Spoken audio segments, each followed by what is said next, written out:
Jelajahi cara baru mendapatkan informasi. Download Metro TV Extend sekarang. Sudahkah jalan damai lewat mediasi di sidang class action kasus gagal ginjal anak memuaskan para penggugat? Langsung saja kita tanyakan ke kuasa hukum penggugat, ada Siti Habibah atau kuasa hukum penggugat GKAPA. Selamat pagi Mbak Habibah. Ya, selamat pagi Mbak. Ya Mbak Habibah, apa poin-poin yang akhirnya membuat penggugat yang Anda wakili ini menyetujui mediasi dan juga sepakat untuk damai? Ya, yang pertama perlu saya sampaikan bahwa gugatan ini ditujukan tidak hanya untuk ganti rugi kepada korban, namun juga untuk perbaikan sistem dengan harapan kejadian tragedi obat beracun ini tidak akan terulang lagi.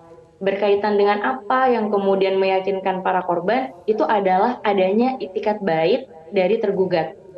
Nah, kenapa kemudian penggugat di sini berkenan untuk melakukan perdamaian?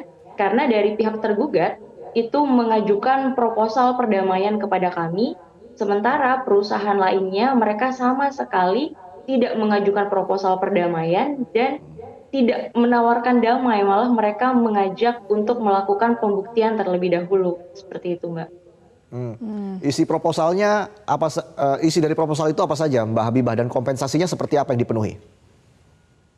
Ya, jadi kebetulan karena ini kami terikat dengan perjanjian kerahasiaan, kami tidak bisa menyebutkan nominalnya berapa, tapi yang bisa kami katakan adalah kami mendapatkan sesuatu yang jauh lebih berharga dibandingkan dengan uang, dan itu akan menjadi amunisi kami untuk kemudian melanjutkan sidang hingga pada tahap pembuktian.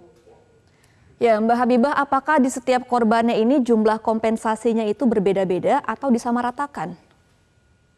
Kebetulan korban yang damai ini hanya berjumlah 1 orang. Jadi perlu digarisbawahi bahwa gugatan class action ini memiliki klasifikasinya sendiri.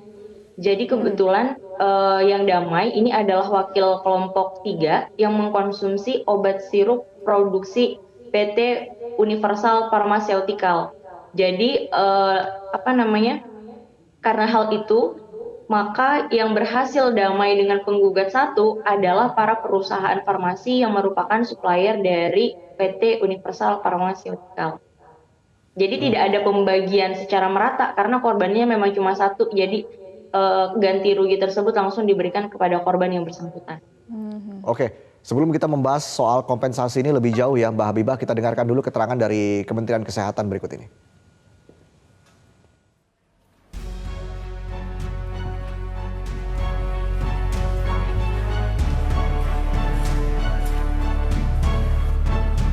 Tentunya kita melakukan sesuai dengan kewenangan dan tugas dan fungsi masing-masing ya. Jadi kalau Kementerian Kesehatan kita tahu bahwa untuk pembiayaan layanan kesehatan dan pengobatan untuk para penderita gagal ginjal akut progresif atipikal ini tentunya sudah ditanggung sepenuhnya oleh pemerintah.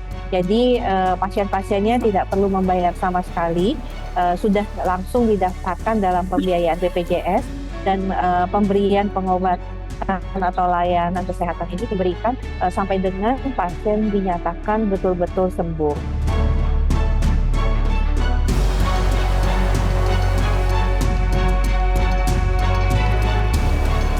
Nah, sementara itu kalau kita lihat apa yang banyak kita ketahui bahwa ada class action ataupun ada pihak daripada korban yang meminta untuk kompensasi, tentunya kalau kita lihat ini masih pertama dari sisi pemerintah kita masih lakukan kajian untuk bagaimana supaya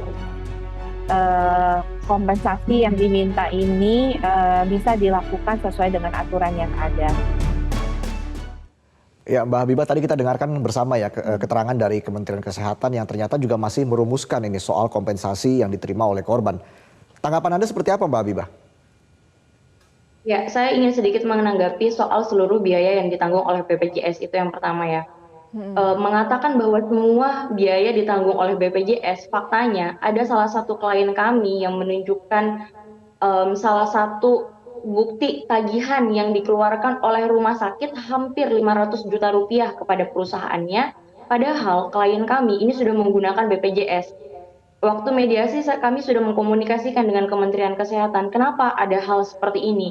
Dan hingga saat ini kami juga masih belum mendapatkan jawaban kenapa ada tagihan masuk hampir 500 juta rupiah ke perusahaan salah satu keluarga korban untuk kemudian ditagihkan. Jadi saya juga bingung nih, bicara soal seluruhnya ditanggung kok tiba-tiba ada tagihan nih sekarang gitu. Problemnya seperti itu. Terus kemudian berkaitan dengan segala upaya yang dilakukan oleh pemerintah, tentu saja kami berharap pemerintah tidak hanya berpatokan pada BPJS, karena BPJS itu merupakan benefit yang memang seharusnya didapatkan korban, karena korban sudah membayar iuran. Nah, oleh sebab itu,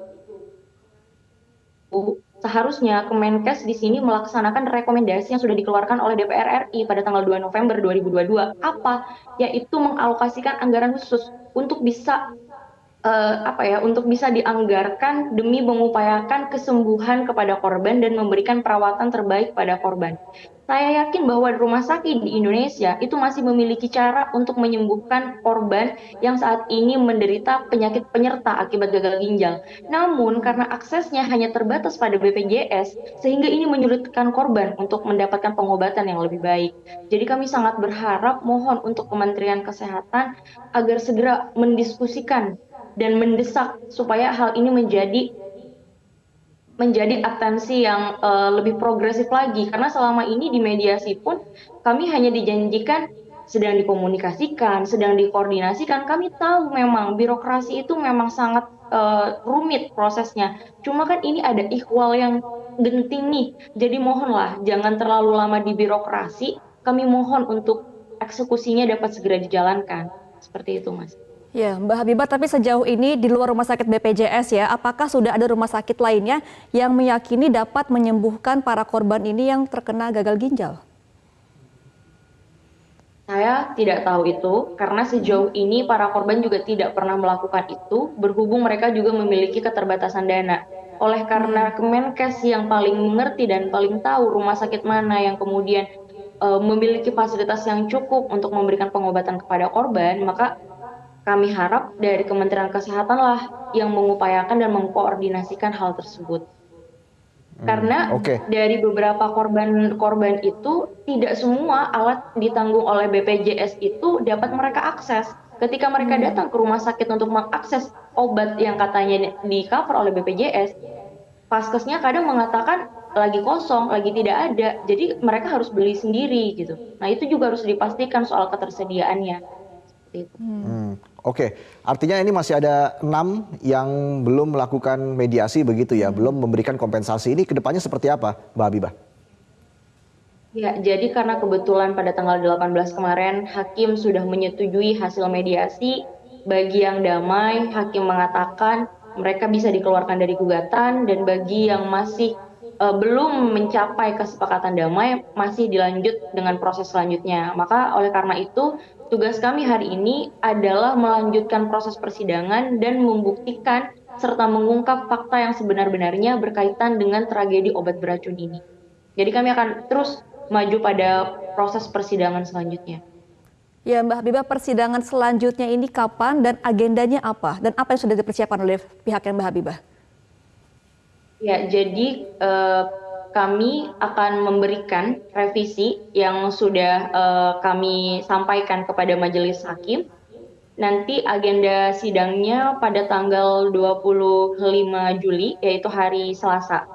Nanti kami akan sidang lagi hari Selasa untuk kemudian menyampaikan draft terbaru korban-korban mana saja yang sudah berdamai dan juga korban mana saja yang tidak mencapai akta perdamaian. Sebenarnya kemarin sudah disampaikan, cuma ada revisi terkait dengan penamaan seperti itu. Baik, kita akan nantikan jalannya sidang berikutnya. Terima kasih kuasa hukum penggugat GGAPA Siti Habibah sudah bergabung bersama kami di Selamat Pagi Indonesia.